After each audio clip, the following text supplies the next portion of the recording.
There was another monster game from Giannis tonight, but it wasn't enough because he didn't have too many friends in the scoring department in this game against the Cavs. The Bucks have beaten the Cavs twice. The Cavs get one back tonight, and turnovers were the absolute story in the first half. And this has been a recent trend for the Bucks, so we're going to discuss that. We're going to discuss some of the rotation stuff that happened in this game, and then what challenges the Cavs present, because as it currently stands, they do look like potentially a team the Bucks will have to cross on their road to the conference finals and beyond. You are Locked On Bucks, your daily Milwaukee Bucks podcast, part of the Locked On Podcast Network, your team every day. Welcome to Locked On Bucks. My name is Kane Pittman. You can see and hear me on this show Monday to Friday, and also find my work at ESPN alongside me, the founder of brewhoop.com and longtime voice of the podcast, Frank Madden, who's back in Wisconsin. He's done the drive. He got it done. He beat the weather. What a man he is. But we thank you for making Locked On Bucks your first listen or first watch of every single day. Win or lose, off day, doesn't matter. You guys keep coming back and watching us and supporting us, which we appreciate. And as I keep saying, go on YouTube, subscribe, hit the little bell, like the video, chuck a random comment in there. It all helps us for sure. So we really appreciate it. And the debate's been pretty strong. But the Bucks go down to the Cavs, Frank. And look, in the end, they were coming hard. They left it just a little bit too late in the fourth quarter here on a night that in the first half, I'm sitting back and thinking, surely not. Surely we're not going to have a repeat of the disaster in Memphis, because they were down 20 plus. It was looking awful. There was turnovers galore. And not for the first time in recent games, the Bucks have been pretty sloppy, particularly on offense. We know they've had their struggles overall, but you get a 45-point night from Giannis, an efficient 45 points. He just didn't have enough help, particularly in that first half when you go into the breakdown 18. Yeah, no help for Giannis in the first half. And it felt like they lost the game. I mean, you could say they lost the game when the Cavs went on that big run, sort of, end of the first quarter into the start of the second quarter. It's 43-21. I think Giannis at that point had like 13 of the Bucks 21 points or something like that. I mean, He was having to carry them, and just nobody else really showing up offensively. They end up, battling back, and it was 49-38 when Brook Lopez gets the ball down low and gets an and one, and that made it 49-40. And if Brook had hit the free throw, you would have gotten it back to 8. And Giannis hadn't even come back yet. He ended up coming back for the last, I think, couple minutes of the first half. And it felt like, oh, okay, you go down, you get into the half down single digits. That would have felt like a very good place to be, especially given what we've seen from the Bucks in these third quarters, which again, is there anything real happening with the Bucks just having these monster third quarters against the Cavs in the first two games? Like, I can't explain to you why that, would happen, right? Last year, the Bucks were the team that for some reason folded in the third quarters. This year, for some reason, they're good in the third quarters. I'm not going to try to really make sense of it. But unfortunately, Brook misses the free throw. It's 49-40. And Giannis, I think, got one more basket. And it was, I think, 54-42 after Giannis's basket. And then I think Donovan Mitchell hit both of the threes that closed out the half. They hit 2 threes to close it out. And as you said, I mean, the turnover, I think they had to turn over, right late in the half as well. And to go from, thinking, hey, maybe we can get in the half down single digits to, oh, it's 60-42. Congratulations, you're down 18. And, you're basically saying like, hey, we better have another 35-10 third quarter in our back pockets in order to win this game. So it was tough. And again, in the third quarter, it's kind of a similar story. I mean, the Cavs ultimately didn't shoot great from three tonight. I think they were only at 32%, I think, on the evening from three. And the Bucks actually shot better from three than Cleveland did in terms of percentage, but the Bucks didn't take a ton of them tonight. And, it felt like, again, it was Giannis just sort of willing them the entire way. And unfortunately, that can only get you so far, especially against a Cleveland team that when they needed baskets, right? Like, it felt like Garland or even Jared Allen could get little 10-foot push shots. This is that part. I had my, near gigabit speed set up in Austin, and I come back home let's just say, my parents not exactly having the fastest internet. They're not big gamers. They're not exactly the type to need a lot of bandwidth. I'm literally posted up right near our router. So this is probably about as good as it's going to get. I'm on my phone here, so maybe I'll have to just go to the internet, or to the phone service. But basically, yeah, I mean, just too little, too late. Felt like a reverse of the Pelicans game.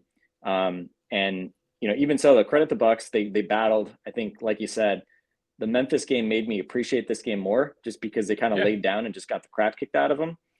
So this game, at least you felt good that, hey, they kept battling, and eventually they started getting some stops and forcing some turnovers themselves.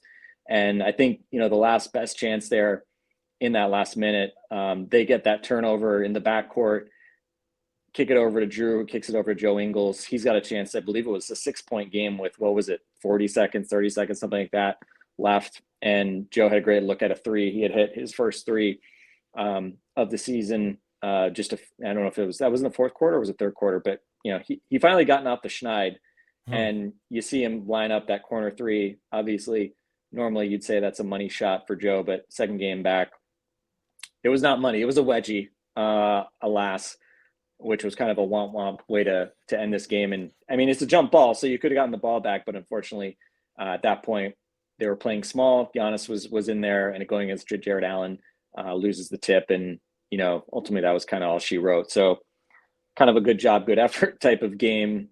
Bucks showed they have plenty that they can still clean up, especially with the turnover game. But Boston losing again tonight, so we don't have to put an official end date on the Bucks' tenure in first place. Unfortunately, they're now only 2 losses up on the Cavs for the first spot, and Cleveland still has a chance to even the season series. If you'd won tonight, you would have locked up the head-to-head tiebreaker, which you never know when that might be helpful.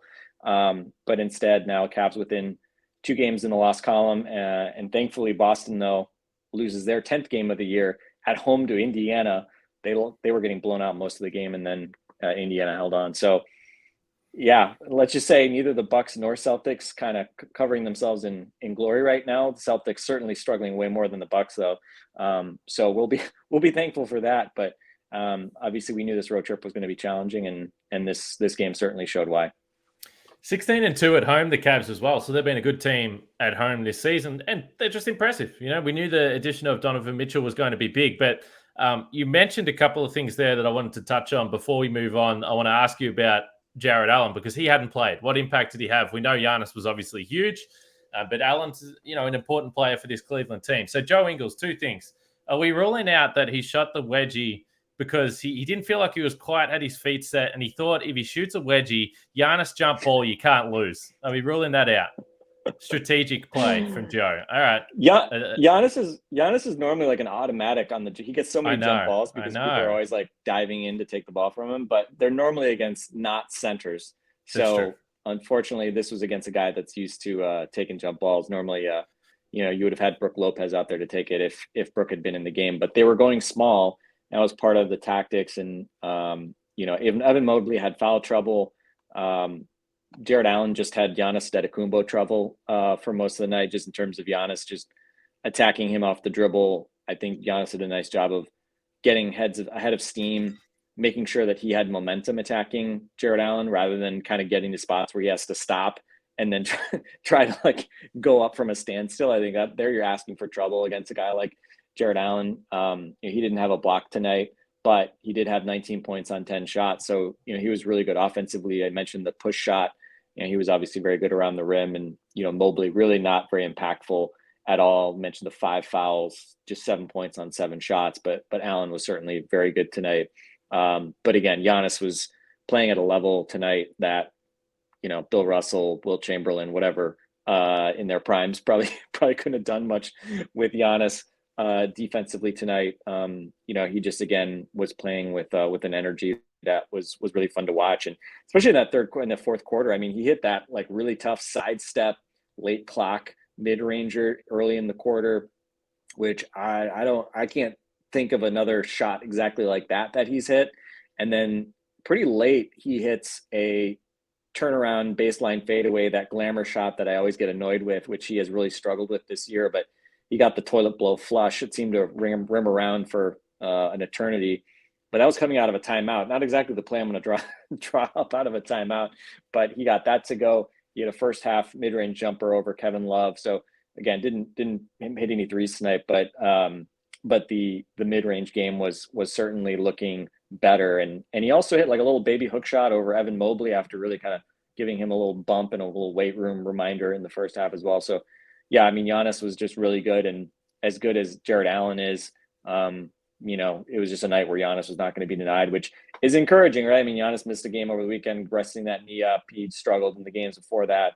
For him to come back and put up just, 2 monster scoring lines and just look really energized and effective doing it in these last 2 games. Again, we know that's going to come and go. He'll probably have times during the season when he's not feeling as good, as fresh. But hopefully he's going to, he's back to another long streak of strong play. We saw the 8 straight 30-point games followed by 3 straight under 30.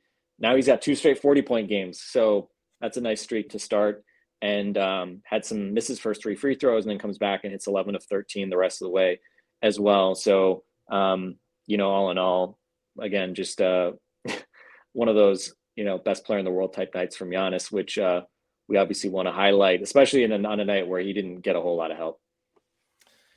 Well, it wasn't happy holidays tonight for Drew. He only had 9 points on 12 shots, but during the holiday some period, missed layups too. Like some of those layups he missed too, like that late, like he missed just a bunny blew. Yeah, I mean, just not Drew's night. It was the early 21. It was the fall of 2021 type of shooting performance from him, where he was missing all those bunnies early last season. But obviously he's been awesome for the most part. So so it goes. But yeah, definitely a night where you kind of wanted to hit the reset button on Drew's shooting. That's for sure. I was just trying to set up a pun for an ad read, Frank, but we do appreciate your thoughts on Drew Holiday, because did you know, this is a special message here from NHTSA. Did you know that driving high is considered driving under the influence? That's right. Driving under the influence of marijuana is against the law in every state, even in states where marijuana is legal. That means driving high could get you a DUI. And if you think law enforcement officers can't tell when you're driving high, you're wrong.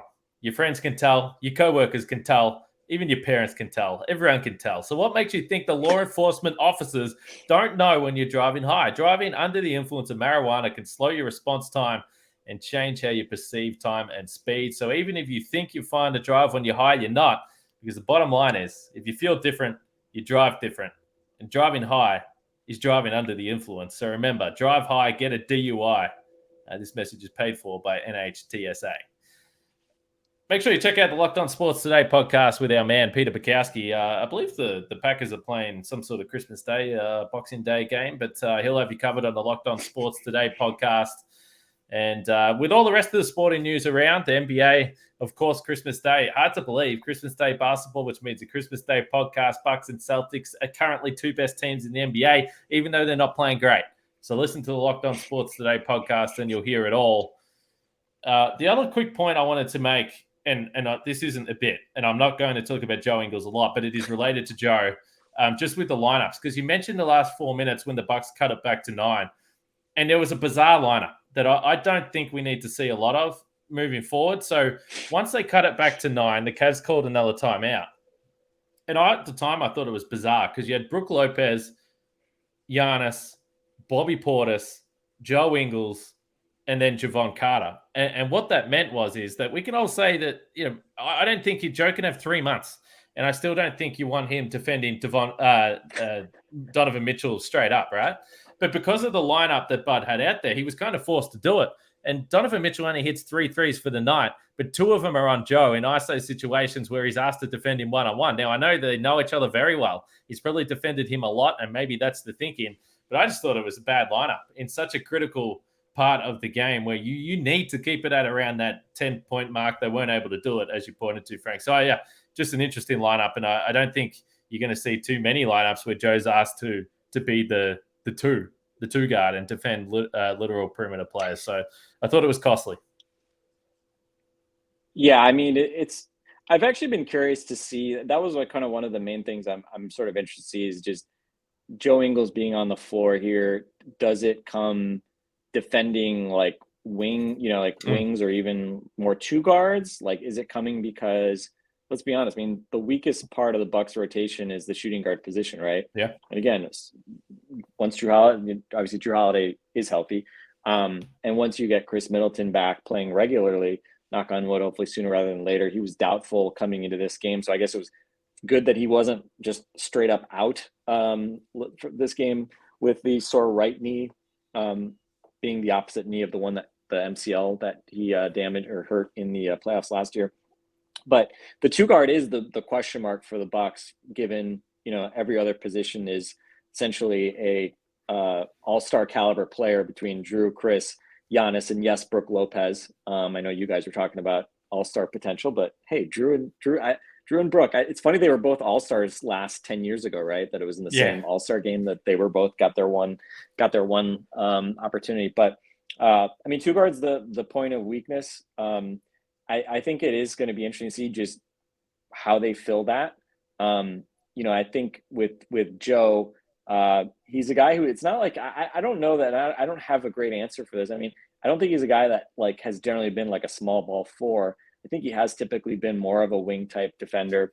And so I think it will be interesting to see if where he's getting his defensive assignments. But yeah, I agree. I was curious when I saw that. I was like, is this because like Bud is saying, or Joe said that like, oh, I know Donovan because we played together and I had to do this in practice a lot. Like, first off, even if he says that, I wouldn't trust him because, your second game back from an ACL tear. And, as Joe said in the story that our friend Eric Name wrote, what did he say? What was the exact quote? Like, I'm a fucking old white guy or something like that. Like, I haven't read it actually, but I tell you what, now that I know that quote, I'm going to go read it.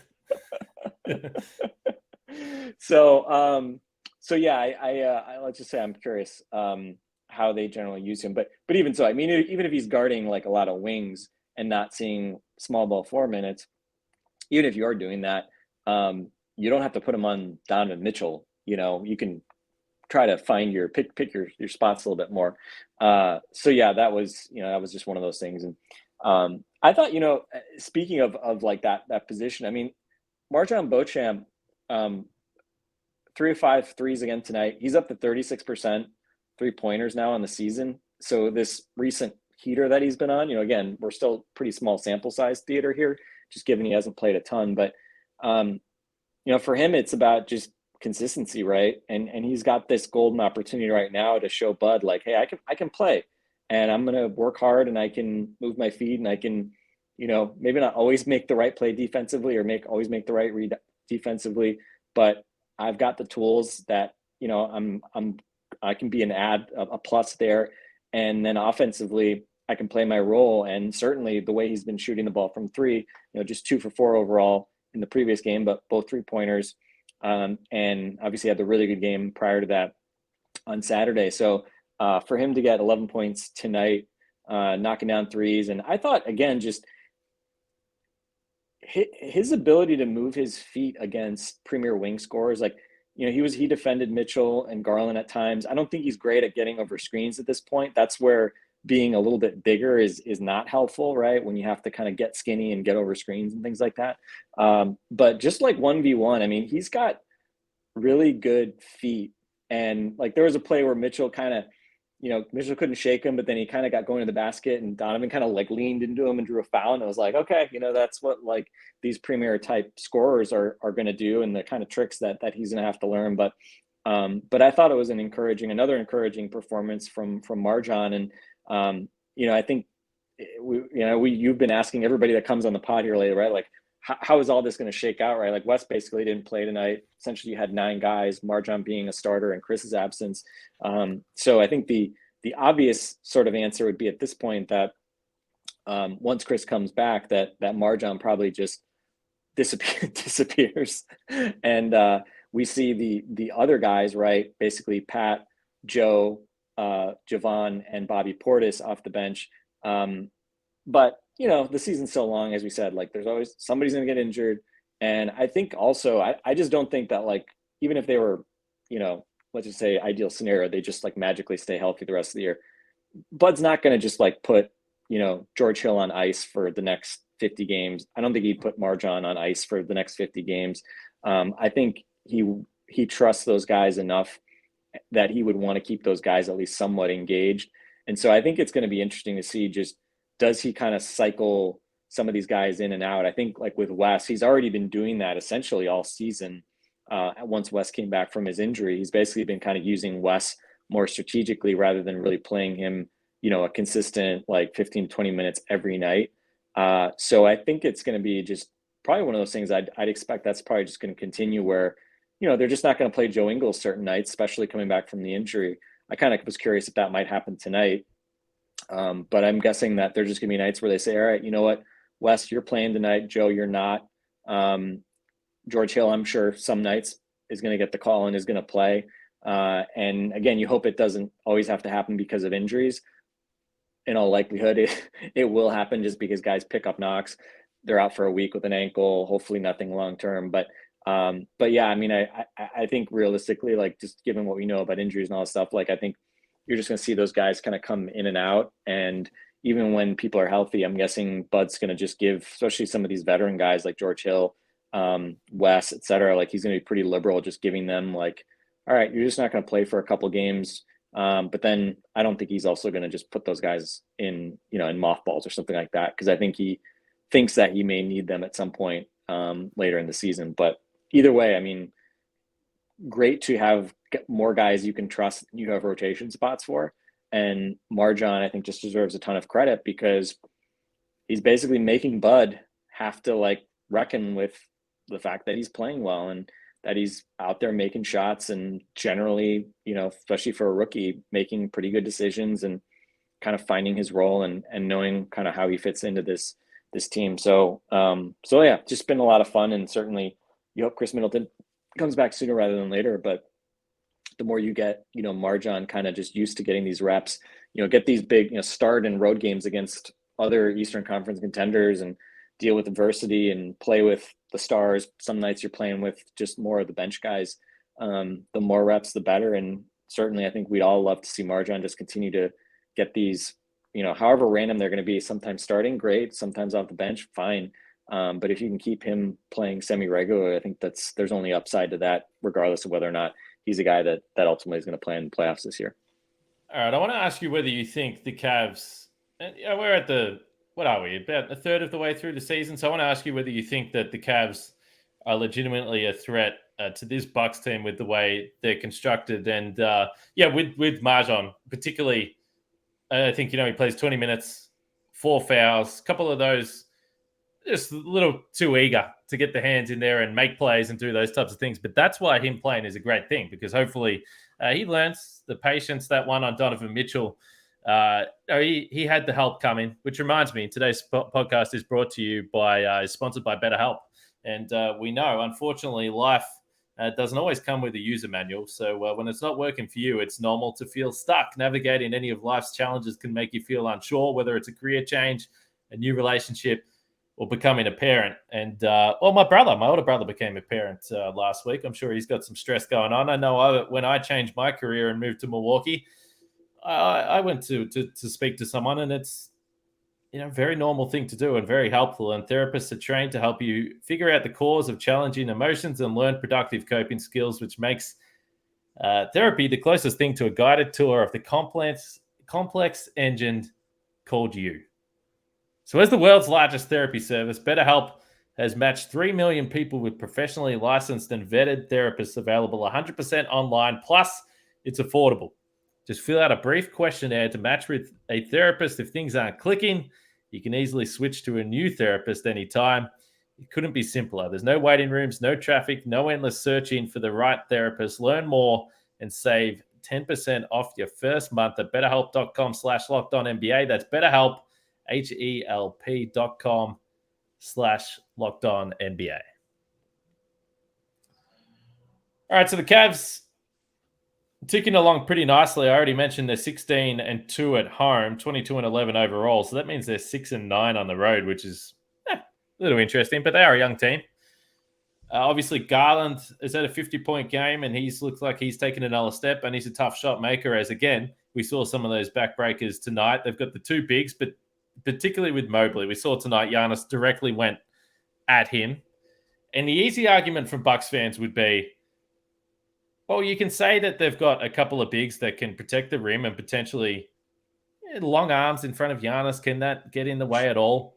But Giannis had 45 points in this game, so that's the easy pushback. So overall, do you see the Cavs as a genuine threat this year? Do you think it's too early? And do they have any tools that can make life difficult for the Bucks?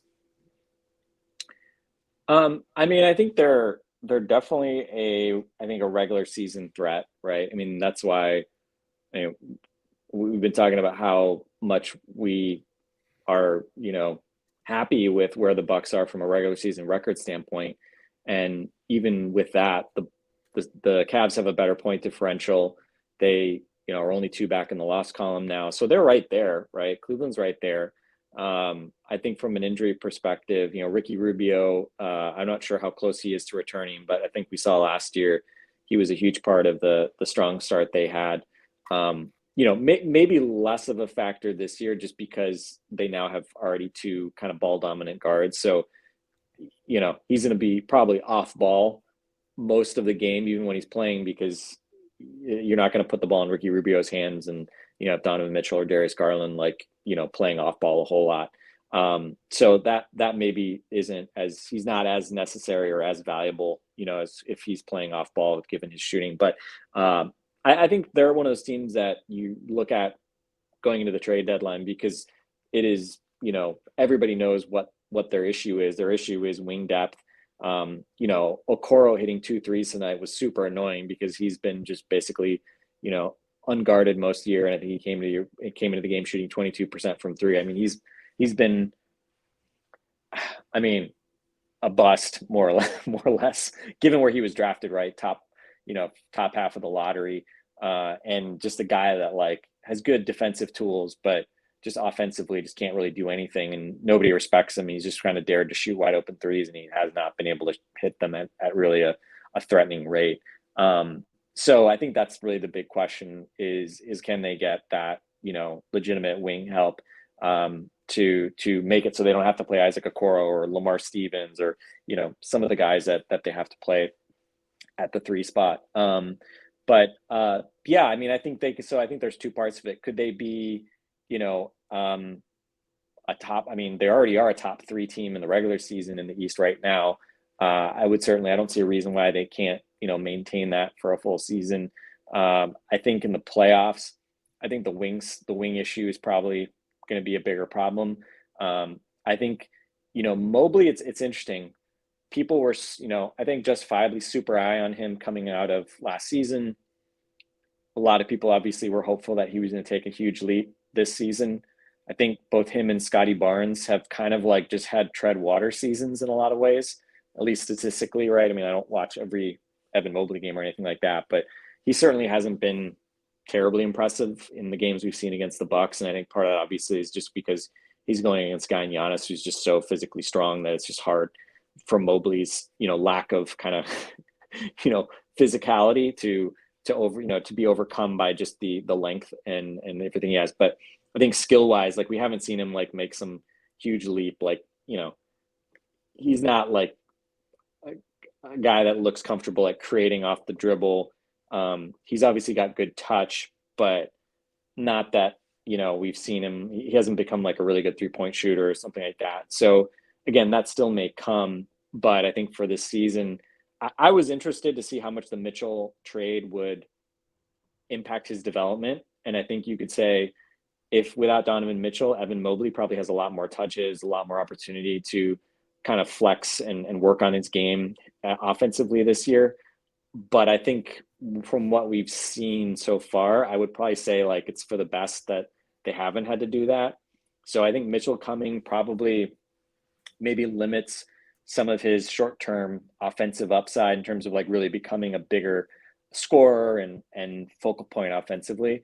And again, if Donovan Mitchell or Garland get hurt, then that could change a bit. But Garland was hurt early in the season as well, right? And it's not like Mobley was having 25-point games left and right. So I think we've just sort of seen he's a young guy. It's probably still, a year away from being a really high-level guy. But there was talk about him being defensive player of the year caliber guy, potential that does he make an all-star leap. And at least so far, maybe he does make some big jump later in the season, but I certainly haven't seen it from him at this point. And Jared Allen, obviously, super effective player. But I think, again, like part of me looks at teams that play centers who don't shoot and looks at that as like, especially in the playoffs, hey, if you're going to let us be able to play Brooke Lopez the way Brooke Lopez wants to play, then I think that's generally something that's positive. So, is there some chance that they could upset the Bucks in a playoff series? There's a chance, depending on injuries, things like that. But I think you'd certainly say the Bucks would be clear favorites in that type of matchup.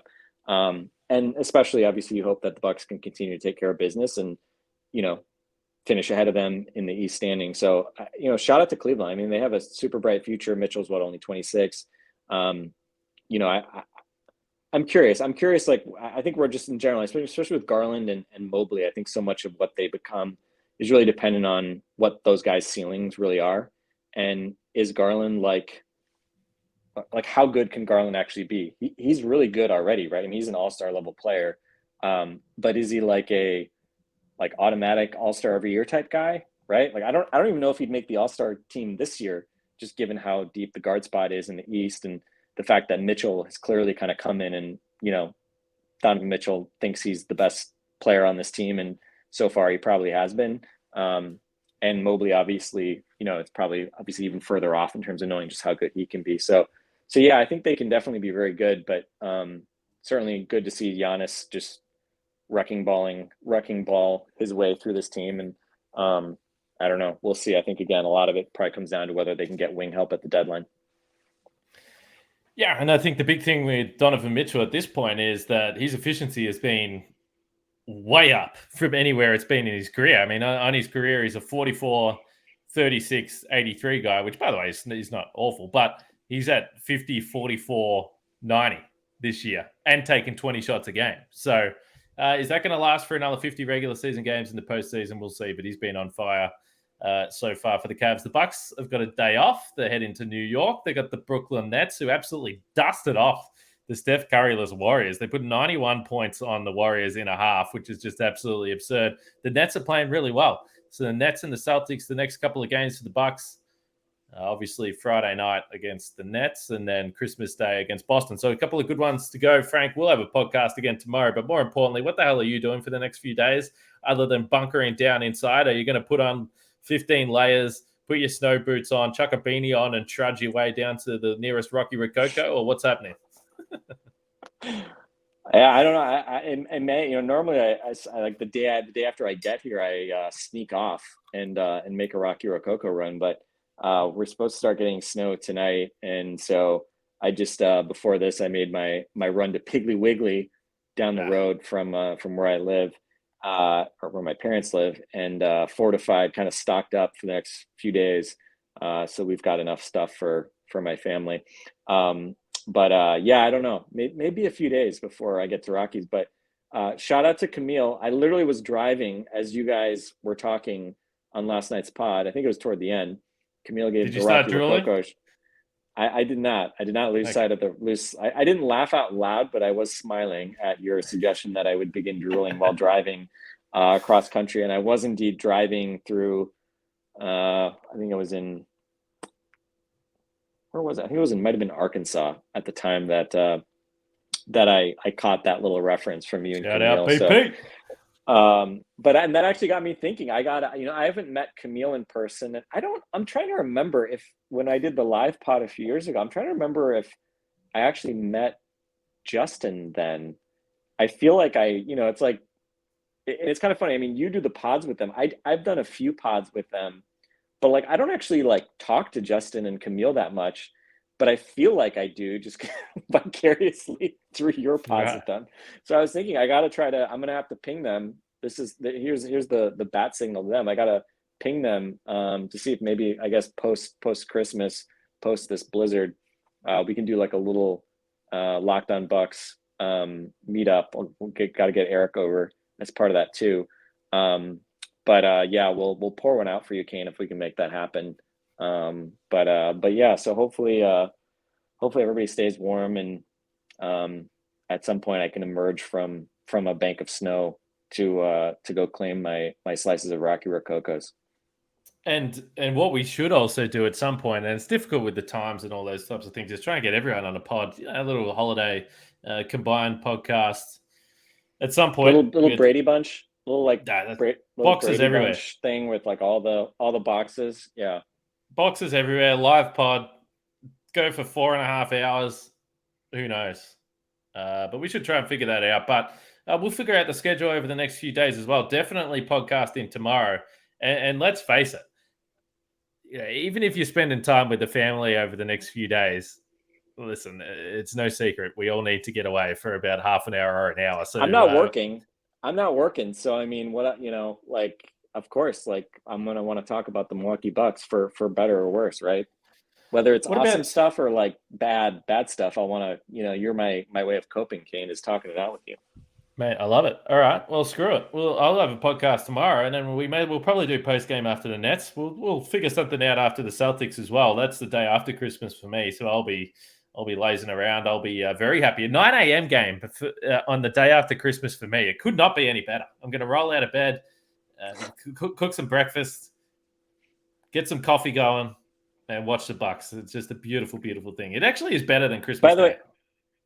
way, for the longest time, by the way, I as you know, I'm a soccer fan, but don't worry, I'm not going to regale you with more like messy stuff. But I would, right after college, I started watching a lot of like Premiership, and it's a big thing in England. They have soccer games on the 26th, and it's Boxing Day, right? Bank holiday, yeah. I believe, in most of the former British colonies. And for the longest time, like I never looked into what the heck Boxing Day was supposed to mean, but I just always thought of it as like boxing, like pugilism or whatever. And then at some point, I don't have the exact thing up, but I guess it's like, you're boxing up stuff from the holidays, right? That's like the origin of it. Is that right? It's not. Yeah, it's not punching each other. It's not Bobby Simmons. It's not Bobby Portis clubbing Nikola Mirotic in the face. Or Draymond Green getting Jordan Poole. It's just putting stuff in boxes after the holidays, I believe. Correct me if I'm wrong. I'm going to defer to you as the British Empire person in this chat. Yeah, I come up with multiple meanings. The first one is if you are stuck with your family for over 48 hours and you've just had a gutful of one particular cousin, then it's boxing as in fighting, because by the second day you need to get something sorted.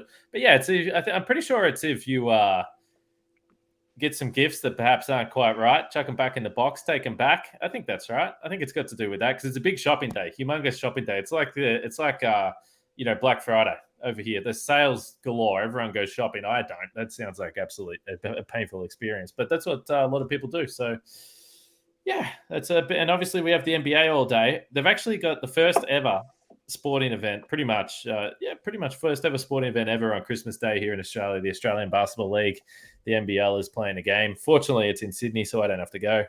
But they're doing it, which will be cool. So that's it. By the way, the Nets were 21 of 33 from 3-point range tonight, 64% in scoring 143 against the Warriors. Well, hopefully they got that out of their system. Yeah. Although the Warriors aren't defending anyone, as we know. Yeah. Well, the Nets are only 2.5 games back of the Bucks right now. They're 20-12. So, I mean, it's funny. Everybody was ready to bury the Nets. And I mean, look, do I think the Nets are going to win a championship this year? No. I still feel like there's, higher odds that they implode than anything. But they're certainly not struggling right now. And Kyrie didn't even play tonight. He had a calf injury of some sort. So,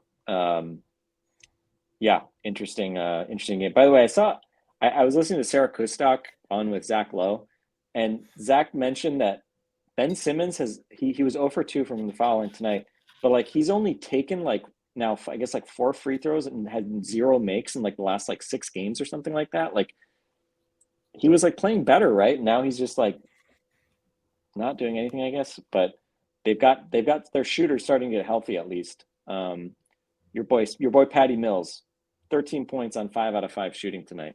So it's out of the rotation, man. I'm gonna basically Friday is just going to be the Patty Mills, Joe Ingles podcast, right? Is that what that's? Well, gonna he turn won't into, play unless presumably? it's a blowout. He won't play because he's out of the rotation, which is devastating for the whole entire nation. Is he? Oh, okay. So he played 13. Oh, so he played 13 minutes tonight only because it was a blowout. Gotcha. Yeah. Yeah, it was 91 to 51 at halftime. So Woof. my last, and I was smiling, Frank, as you were talking about that, not because I was smiling at Ben, no Ben Simmons slander here, a little bit. But he's not really Australian, so you can't be offended. He's basically American accent. I saw this tweet from this account called McNeil, or at, anyway. I didn't see this on the broadcast. Brook Lopez must have flopped or something. And Robin Lopez is getting into the official about this flop from Brook Lopez, and he has translated this as, and it's doing the round, so I think it might be right that Robin Lopez says to the official, "That's a flop. He's an actor.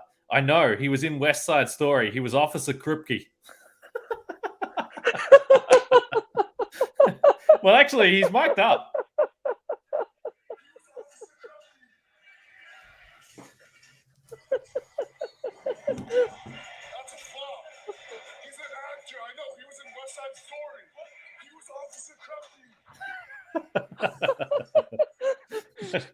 That might be the single best mic. That's like the single best mic'd up line I think I've ever heard. That is genuinely beautiful stuff. We love Robin. Oh my God. By the way, I'm still laughing at thinking of Robin face guarding Giannis at the midcourt in the previous Bucks Cavs game where Giannis kind of just ate Robin for lunch.